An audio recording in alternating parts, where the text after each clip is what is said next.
Scene की शुरुआत होती है और हम देखते हैं एक प्रिंसेस यानी एक शहजादी को जो इस वक्त अपने महल में कैद थी। अब जैसे ही उसे होश आती है तो वो इस कमरे से बाहर निकलने की कोशिश करती है, लेकिन वो यहाँ से नहीं निकल पाती क्योंकि दरवाजा बंद था। तब उसे यहाँ पर पता चलता है कि मुझे तो यहाँ पर कैद किया हुआ है और तभी फौरन उसे ये भी याद आ जाता है कि मुझे कोई चीज सुंघाकर बेहोश किया गया था। इतनी ही देर में प्रिंसेस के कमरे में दो गार्ड्स आ जाते हैं, जिन्हें देखकर वो ऐसे लेट जाती है जैसे वो सो रही है, यानी वो एक किस्म का ड्रामा कर रही थी। और अब जैसे उनमें से एक गार्ड प्रिंसेस के पास आने की कोशिश करता है तो तभी वो अचानक से उठ जाती है और उस गार्ड पर हमला कर देती है। वो उसे काफी मार रही थी, काफी मुकाबला कर रही थी, जो देखने से साफ लग रहा था कि वो एक काफी अच्छी फाइटर है, यानी उसे लड़ना काफी अच्छे से आता है। इसीलिए वो अकेले ही दोनों गार्ड से डट कर लड़ी और वो उन दोनों को मार कर उसी कमरे में बंद कर देती है और वहाँ से बाहर निकल आती है। अब वो दूसरे कमरे में आकर खिड़की से देखती है कि दूसरे शहर के प्रिंस यानी शहजादे जिसका नाम जूलियस है, उसने प्रिंसेस के सारे लोगों को कैद किया हुआ है, जिसमें प्रिंसेस के माँ बाप यानी राजा रानी और छोटी बहन भी शामिल थे। अब हम कहानी में कुछ वक्त पहले का सीन देखते हैं जहाँ इसी प्रिंस जूलियस और प्रिंसेस की शादी होने वाली थी, लेकिन अब क्योंकि प्रिंस एक अच्छा इंसान नहीं था इसलिए वो उसे शादी करना नहीं चाहती थी। इसी वजह से शादी के वक्त ही वो वहाँ से भाग जाती है, जिस वजह से जूलियस को काफी बुरा लगता है और आज वो इसी चीज का ही बदला ले रहा था, क्योंकि चाहे कुछ भी हो जाए उसे हर हाल में प्रिंसेस चाहिए थी, क्योंकि वो इस पूरे शहर का राजा बनना चाहता है जो सिर्फ प्रिंसेस से शादी करके ही बन सकता है। और जूलियस का राजा बनना इसलिए भी आसान था क्योंकि प्रिंसेस का कोई भाई नहीं था। फिर अब प्रिंसेस के कमरे में एक गार्ड आता है जिसने अपने चेहरे पर काफी मजबूत आयरन मास्क पहना हुआ था, यानी लोहे का बना हुआ। प्रिंसेस उस गार्ड को देखते ही बाहर टब में छुप जाती है और पानी में अपना सांस रोके रखती है। अब गार्ड यहाँ पर आकर चेक करने लगता है और जब उसे यकीन हो जाता है कि यहाँ कोई नहीं है तो वो यहाँ से जाने लगता है। उसके जाते ही प्रिंसेस जैसे वहाँ से निकलकर बाहर जा रही होती है तो तभी उस गार्ड की नजर उस पर पड़ जाती है और वो उसे पकड़ लेता है। यहाँ अपने बचाव में वो भी गार्ड से लड़ने लगती है और अब यहाँ पर गार्ड और प्रिंसेस की काफी लड़ाई होने लगती है।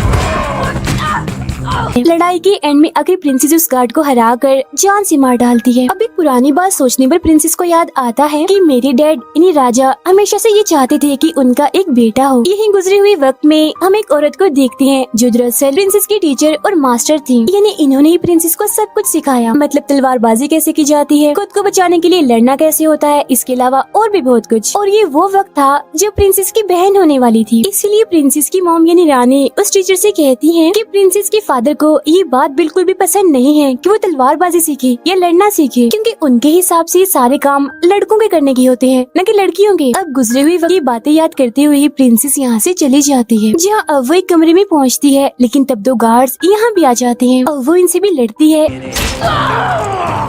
काफी बहादुरी से मुकाबला करती है। आखिरकार वो इनको भी मारकर वहाँ से बाहर आ जाती है। फिर जूलियस अपने एक सीनियर गार्ड को प्रिंसेस को चेक करने भेजता है। वो कहता है कि जाओ देख कर आओ वो शादी के लिए तैयार है या नहीं। अब वो सीनियर गार्ड प्रिंसेस को ढूंढने के लिए खुद नहीं जाता बल्कि एक दूसरे गार्ड को भेजता है जो अच्छा खासा था, यानी सेहतमंद था। और वो गार्ड सेहतमंद होने की वजह से इतना ऊपर नहीं जाना चाहता, लेकिन सीनियर गार्ड जबरदस्ती उसे भेजता है। प्रिंसेस जो कि अभी भी सबसे छुपकर भाग रही थी, जहाँ वो सेहतमंद गार्ड को देखकर प्रिंसेस छुपने के लिए बाहर खिड़की से लटक जाती है। अब जब गार्ड को प्रिंसेस यहाँ नहीं मिलती तो वो यहाँ से चला जाता है। गार्ड के जाने के बाद प्रिंसेस भी वापस कमरे में आकर वहाँ से चली जाती है। उनसे छुपते छुपाते प्रिंसेस अपने कमरे में आकर अपने बेड के नीचे से एक तलवार निकालती है, जहाँ एक बार फिर से वो पुराने वक्त को याद करने लगती है कि कितने अच्छे तरीके से मेरी मास्टर टीचर ने मुझे तलवारबाजी सिखाई और ये तलवार प्रिंसेस को उन्होंने ही दी थी क्योंकि वो प्रिंसेस से बहुत खुश थी। अब उस सेहतमंद गार्ड की हालत इतनी ऊपर आने की वजह से काफी खराब हो गई थी, वो बहुत थक चुका था। प्रिंसेस जैसे अपने कमरे से बाहर आती है तो वो यहाँ कुछ आवाजें सुनती है। यहाँ दीवार में एक सुराख था जिसके जरिए वो देखती है कि कमरे में इस वक्त जूलियस और उसकी दोस्त जिसका नाम मोरा है वो अकेले हैं, मतलब कि जूलियस का अपनी दोस्त के साथ ताल्लुक है। और अब जब प्रिंसेस अपनी तलवार को दीवार के आर पार करके जूलियस को मारने वाली होती है तो तभी जूलियस के कमरे में गार्ड्स आ जाते हैं। वो जूलियस को कहते हैं कि आपको राजा ने बुलाया है। तब वो राजा की बात सुनने के लिए वहाँ से निकल जाता है। प्रिंसेस दीवार में बनी एक छोटी सी जगह के जरिए दूसरे कमरे में जाती है, लेकिन तभी एक गार्ड जिसने मजबूत सूट पहना था वो प्रिंसेस पर हमला कर देता।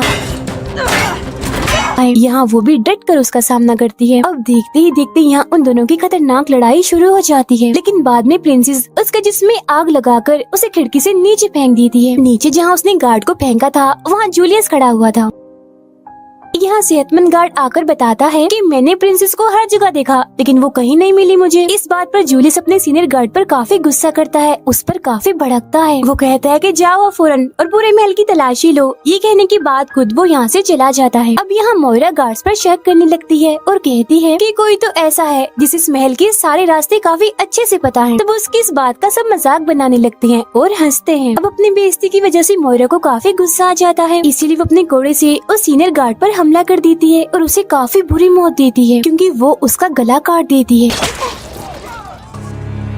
उस घोड़े में 2 ब्लेड लगे हुए थे जो मोइरा की उंगली से कंट्रोल होते थे। अब वो सभी गार्ड को हुक्म देती है कि जल्दी जाओ और पूरे महल की तलाशी लो। प्रिंसेस भी ऊपर खड़ी होकर ये सब कुछ देख रही थी, तो अब अपनी जान बचाने के लिए वो वहाँ से भागने की कोशिश करती है क्योंकि गार्ड्स तलाशी लेने के लिए आ रहे थे। लेकिन तभी बहुत सारे गार्ड्स आकर उसे घेर लेते हैं, लेकिन यहाँ प्रिंसेस नहीं रुकती। वो बहुत सारे गार्ड्स को मार देती है अपने रास्ते से हटाने के लिए और आगे बढ़ती रहती है। लेकिन तभी उसका रास्ता रोकने के लिए और गार्ड्स भी आ जाते हैं और अब वो अकेली ही इतने सारे गार्ड्स का मुकाबला करती है। लेकिन इस लड़ाई में वो खुद काफी जख्मी भी हो जाती है। फिर वो अपने गले की माला को तोड़कर उसके मोती सीढ़ियों में फेंक देती है, जिस वजह से वो सारे गार्ड्स जो प्रिंसेस की तरफ बढ़ रहे थे वो नीचे गिर जाते हैं। तो वो उनके ऊपर से गुजरते हुए वहाँ से भाग जाती है। अब वो एक गार्ड को पकड़कर खिड़की के जरिए काफी ऊंचाई से गिरती है, जहाँ नीचे गिरने के बाद प्रिंसेस तो बच जाती है लेकिन वो गार्ड काफी जख्मी हो जाता है। यहाँ एक और गार्ड था जो प्रिंसेस से काफी लड़ता है, लेकिन आखिर में वो उसे भी मारकर वहाँ से निकल जाती है। तभी वो खिड़की से बाहर लटका हुआ एक काफी लंबा कपड़ा देखती है और अब वो जल्दी से कूदकर उस कपड़े को पकड़ लेती है, जिसके सहारे वो नीचे आने लगती है। यहाँ थोड़ा नीचे आने के बाद खिड़की के जरिए एक कमरे में आ जाती है। वो काफी जख्मी हो गई थी, तभी वो दुखी होते हुए अपनी पट्टी करती है और गुजरे हुए पुराने वक्त को याद करने लगती है, जहाँ अब हम देखते हैं कि प्रिंसेस के डैड उसकी शादी उसकी मर्जी के खिलाफ जूलियस से ही करने वाले थे। तब इस वजह से अपने डैड से कहती है कि जूलियस मुझे बिल्कुल भी पसंद नहीं है, मैं उससे शादी करना नहीं चाहती और मेरा शौक तो एक फाइटर बनने का है। उसकी इस बात से राजा काफी गुस्सा होते हैं और कहते हैं कि ये मत भूले कि आप एक लड़की हैं और ये चीज आपके लिए बिल्कुल अच्छी नहीं कि आप लड़ाई या तलवारबाजी सीखें। और सुन ले कान खोलकर, मैं आपकी शादी जूलियस से ही करूँगा, वो ही शहर का राजा बनेगा। एक बात और, बेशक आप मेरी बेटी हैं, लेकिन मुझे आपसे ये उम्मीद नहीं थी कि आप मुझे ऐसे जवाब दें। बहुत खुदगर्ज हैं आप। ये सुनकर प्रिंसेस को बहुत दुख होता है। मौजूदा वक्त में जब अपनी पट्टी कर रही होती है तो तभी अचानक से उसके कमरे में कोई आ जाता है, जिसकी आवाज सुनते ही वो फौरन होशियार हो जाती है और उस पर हमला कर देती है। लेकिन तभी वो देखती है कि वो कोई गार्ड नहीं बल्कि उसकी मास्टर टीचर है और वो उन्हें यहाँ पर पाकर काफी खुश हो जाती है। लेकिन क्योंकि उसे काफी चोटें लगी थी इस वजह से वो जमीन पर गिर जाती है। लेकिन फिर तभी वो अपनी टीचर से पूछती है कि आप यहाँ पर क्या कर रही हैं? जिस पर वो प्रिंसेस से कहती है कि मैं तो आपको ढूंढते हुए यहाँ आई हूँ। फिर वो प्रिंसेस को उठाकर बेड पर बिठाती है और उनके जख्मों पर मरहम लगाती है। यहाँ प्रिंसेस अपनी टीचर से पूछती है कि सब कुछ यहाँ पर कैसे हुआ, क्या चल रहा है यहाँ पर। अब उसने अपने टीचर से ये बात इसीलिए पूछी थी क्योंकि उसे तो कुछ भी याद ही नहीं था। तब यहाँ वो टीचर बताती है कि कुछ वक्त पहले एक रात को जूलियस अपने गार्ड्स को लेकर आया था हमसे लड़ने के लिए, हम पर हमला करने के लिए, लेकिन जो हमारे लोग थे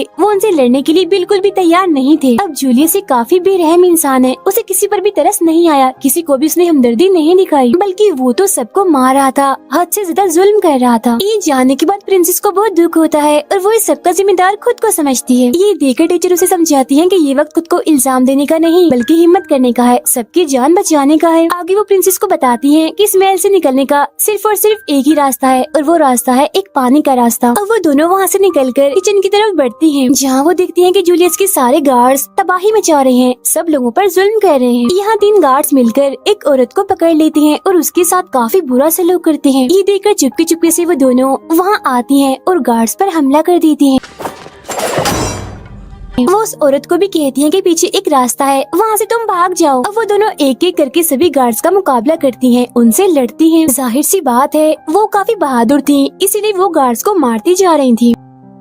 एक बचा हुआ गार्ड जैसे उन पर हमला करने जा रहा था तो तब इतनी ही देर में वहाँ आ जाती है मोइरा, जो पीछे से अपने घोड़े के जरिए उस गार्ड को मार देती है ताकि वो गार्ड प्रिंसेस और टीचर के पास ना जाए। और अब यहाँ वो खुद उन दोनों से लड़ती है, जहाँ प्रिंसेस और टीचर डट कर एक साथ उसका मुकाबला करती हैं। लेकिन तभी मोइरा अपने घोड़े में प्रिंसेस को लपेट कर उसे लटका देती है, जहाँ वो टीचर प्रिंसेस को बचाने के लिए मोइरा से लड़ती है। अब गला घुटने की वजह से प्रिंसेस की हालत मरने वाली हो जाती है, लेकिन इससे पहले कि प्रिंसेस अपना दम तोड़ती उनकी टीचर मोइरा को मारती है है उसे काफी पीछे धक्का देती है, जिस वजह से प्रिंसेस उसके कोड़े की रस्सी से आजाद हो जाती है। फौरन ही बाद वो टीचर मोइरा की चारों तरफ आग लगा देती है ताकि मोइरा उन्हें रोक न सके, वो यहाँ से भाग जाए। अब यहाँ टीचर प्रिंसेस को कहती है कि तुम अकेली ही यहाँ से भाग जाओ, मगर प्रिंसेस मना कर देती है कि वो टीचर के बगैर जाना नहीं चाहती थी। अब टीचर उसे काफी समझाती है कि मेरी बात मान जाओ और भाग जाओ यहाँ से, क्योंकि आपका यहाँ से जाना जरूरी है, आपको अपनी फैमिली को बचाना है। मैं अकेली यहाँ रुककर मोइरा का सामना करूँगी। तो प्रिंसेस उनकी बात मान लेती है और अकेली ही यहाँ से जाने के लिए तैयार हो जाती है और वो उसी पानी के रास्ते से बाहर आ जाती है। वो उस जेल तक पहुँच जाती है जहाँ उसकी फैमिली कैद थी। प्रिंसेस देखती है कि यहाँ पर 3 गार्ड्स मौजूद हैं जो उनकी फैमिली पर नजर रखने के लिए यहाँ पर बैठे हुए हैं। तीनों गार्ड्स यहाँ पर शराब पी रहे थे, कोई गेम खेल रहे थे। तभी प्रिंसेस उनके पास जाकर शराब का एक गिलास पीती है और एकदम से ही उन पर हमला करके उन्हें मारने लगती है। सभी गार्ड से लड़कर वो अपनी फैमिली को जेल से बाहर निकाल लेती है। यहाँ प्रिंसेस के डैड अपनी बेटी को उन गार्ड से लड़ता हुआ देखकर काफी हैरान हो गई थी। अब जब वो अपनी फैमिली को वहाँ से ले जा रही थी कि तभी अचानक से यहाँ और गार्ड्स आ जाते हैं जो उन लोगों पर हमला करके उन्हें बेहोश कर देते हैं। अब प्रिंसेस को जैसी होश आती है तो वो खुद को जूलियस के सामने बंधा हुआ पाती है। यहाँ उसके साथ उसकी पूरी फैमिली भी थी। तभी यहाँ मोइरा प्रिंसेस के टीचर को भी ले आती है। यहाँ प्रिंसेस जूलियस से कहती है कि मैं तो दिन रात आपके बारे में ही सोचती रहती हूँ। तो वो पूछता है कि क्या सोचती रहती है तुम मेरे बारे में, जिस पर वो कहती है कि मैं आपको मारने के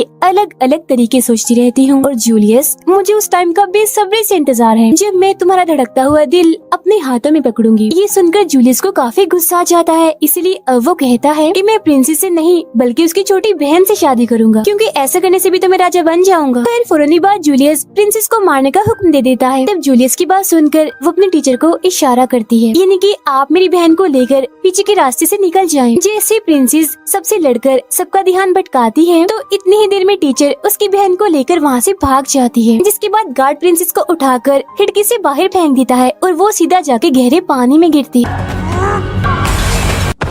पानी में जाते ही कुछ देर के लिए वो बेहोश हो जाती है, लेकिन फौरन ही बाद वो होश में आ जाती है और याद करती है कि अभी मैंने अपनी फैमिली को बचाना है, उनके लिए लड़ना है और तो और अपने पूरे शहर को बचाना है। ये बातें याद आती है अपने हाथ में बंधी हुई रस्सी को पानी में ही पड़े कांच के टुकड़े से काट लेती है। ऐसा करते ही वो पानी से बाहर आ जाती है। अब जूलियस प्रिंसेस के माँ बाप को बेड़ियों में बंद करके एक चर्च में लाता है जहाँ पहले से ही बहुत सारे लोग मौजूद थे। दरअसल वो यहाँ पर प्रिंसेस की छोटी बहन से शादी करने के लिए आया था। यहाँ आते ही फौरन वो प्रिंसेस की बहन को ढूंढने का हुक्म दे देता है और प्रिंसेस वापस से महल आ जाती है जहाँ सामने से गार्ड उस पर हमला करने के लिए आता है। लेकिन तभी हम देखते हैं कि प्रिंसेस की छोटी बहन वहीं पर मौजूद एक स्टैचू के पीछे छुपी हुई है और अब जैसे गार्ड उस स्टैचू के सामने आता है तो वो उसे गार्ड पर फेंक देती है, जिस वजह से उसकी मौत हो जाती है। तब इतनी ही देर में वो टीचर भी यहाँ पर आ जाती है, जिन्हें देखकर प्रिंसेस काफी खुश हो जाती है। लेकिन वो इस बात से दुखी थी कि काश अगर मैंने जूलियस से शादी कर ली होती तो आज मुझे ये दिन न देखना पड़ता।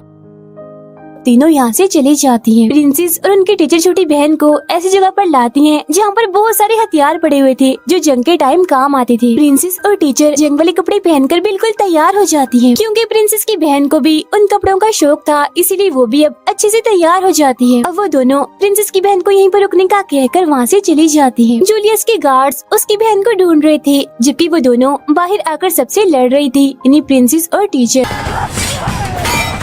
अब जब जूलियस प्रिंसेस की आवाज सुनता है तो वो काफी हैरान हो जाता है, क्योंकि उसे तो यही लग रहा था कि प्रिंसेस मर चुकी है। तब यहाँ वो अपने और गार्ड्स उन दोनों से लड़ने के लिए बाहर भेजता है। उधर चुपके से प्रिंसेस की बहन चर्च में आती है और वहाँ बैठे टीचर के साथी को खोल देती है। लेकिन तभी जूलियस उसे यहाँ देख लेता है और पकड़कर फादर के पास ले जाता है शादी करने के लिए। ये देखकर प्रिंसेस काफी परेशान हो जाती है, लेकिन वो दोनों रुकती नहीं बल्कि अलग अलग होकर बड़ी बहादुरी से बड़े अच्छे अंदाज से सारे गार्ड से लड़ रही होती है। कुछ गार्ड्स को मारने के बाद वो टीचर अंदर जाने लगती हैं, लेकिन मोइरा उनका रास्ता रोकने के लिए कुछ गार्ड के साथ वहाँ खड़ी हो जाती है, लेकिन टीचर उनसे काफी लड़ती हैं। तब यहाँ टीचर के साथी भी लड़ने के लिए पहुँच जाते हैं। अंदर चर्च में भी सभी लोग आपस में ही लड़ रहे थे, जहाँ प्रिंसेस भी अंदर जाने की कोशिश करने लगती है। लेकिन तभी यहाँ पर मोइरा आ जाती है जो प्रिंसेस को रोकने के लिए उसे अपने कोड़े से डराने की कोशिश करती है। चर्च में जूलियस राजा पर हमला कर देता है। तब ये देखकर टीचर उन्हें बचाती है और खुद जूलियस से लड़ने लगती है, जबकि बाहर प्रिंसेस और मोइरा में भी काफी खतरनाक लड़ाई चल रही होती है, जहाँ कभी मोइरा प्रिंसेस पर भारी पड़ रही थी तो कभी प्रिंसेस मोइरा पर, लेकिन बाद में प्रिंसेस मोइरा के गर्दन को कोड़े में लपेट कर उसे वहाँ लटका देती है। ये करने के बाद वो उस कोड़े को खींचती है, जिससे दम घुटने की वजह से मोइरा की मौत हो जाती है। उसे मारने के बाद प्रिंसेस अंदर जाती है और देखती है कि जूलियस ने उनके टीचर पर हमला कर दिया है, जिस वजह से उसकी टीचर काफी जख्मी है। ये देखकर प्रिंसेस काफी दुखी हो जाती है, उसकी आंखों में आंसू आने लगते हैं, क्योंकि उसे लग रहा था कि उसकी टीचर जो जख्मी होकर वहाँ गिर गई है वो मर चुकी है। इतनी ही देर में टीचर का साथी यहाँ पर आकर उन्हें अपने साथ ले जाता है, जिसके बाद अब चर्च में सिर्फ जूलियस और प्रिंसेस ही बचते हैं और अब इनके बीच खतरनाक लड़ाई छिड़ जाती है। यहाँ वो प्रिंसेस की पहले वाली चोट पर हमला करता है, जिससे वो और जख्मी हो जाती है। काफी दर्द होने लगता है उसे और अब वो नहीं लड़ पाती। इसके फौरन बाद ये दोनों चर्च से बाहर सबके सामने आ जाते हैं, जहाँ प्रिंसेस अपने घुटने टेक कर जूलियस के सामने बैठी हुई थी। जूलियस ने भी अपनी तलवार को उसके गले पर रखा हुआ था। वो यहाँ पर सभी लोगों को बता रहा था कि अब से यहाँ का नया राजा मैं हूँ। लेकिन तभी यहाँ पर प्रिंसेस को अपने टीचर की बताई हुई एक बात याद आती है, जो वो उसे हमेशा करती थी कि लड़ाई के वक्त हमेशा बर्दाश्त रखें और अपना फोकस पूरा ध्यान लड़ाई पर ही रखें। और अब वो बिल्कुल ऐसा ही करती है। जहाँ प्रिंसेस को एकदम चुपचाप देखकर जैसे जूलियस का ध्यान उस पर से हटता है, तो तब वो जल्दी से जूलियस की हाथ से तलवार लेकर एक एक झटके में उसका सर काटकर जिस्म से अलग कर देती है। क्योंकि जूलियस ने अपने सर पर राजा का ताज पहना हुआ था, तो सर कटने की वजह से वो भी नीचे गिर जाता है। उस ताज को उठाकर प्रिंसेस अपने डैड राजा के पास जाती है। राजा अपना ताज पहनकर सबके सामने ये ऐलान करते हैं कि अब की बाद इस शहर का राजा कोई और नहीं बल्कि मेरी बेटी प्रिंसेस होगी। ये सुनकर वहाँ मौजूद सब लोग काफी खुश हो जाते हैं। तब प्रिंसेस अपने टीचर को वहाँ जिंदा देखकर काफी हैरान भी होती है और काफी खुश भी, इसीलिए उनके पास जाकर उनको गले से लगा लेती है। इसके बाद वो सेहतमंद गार्ड बाहर निकल कर आता है और प्रिंसेस को देखकर काफी खुश हो जाता है और कहता है, ओ प्रिंसेस तुम यहाँ पर हो, शुक्र है तुम मिल गई, मैंने तुम्हें कहाँ कहाँ नहीं ढूंढा। अब ये सीन काफी हंसने वाला था। उसकी ये बात सुनकर सब लोग काफी हंसने लगते हैं और उनकी खुशी के साथ ही ये शानदार फिल्म यहीं पर खत्म हो जाती है।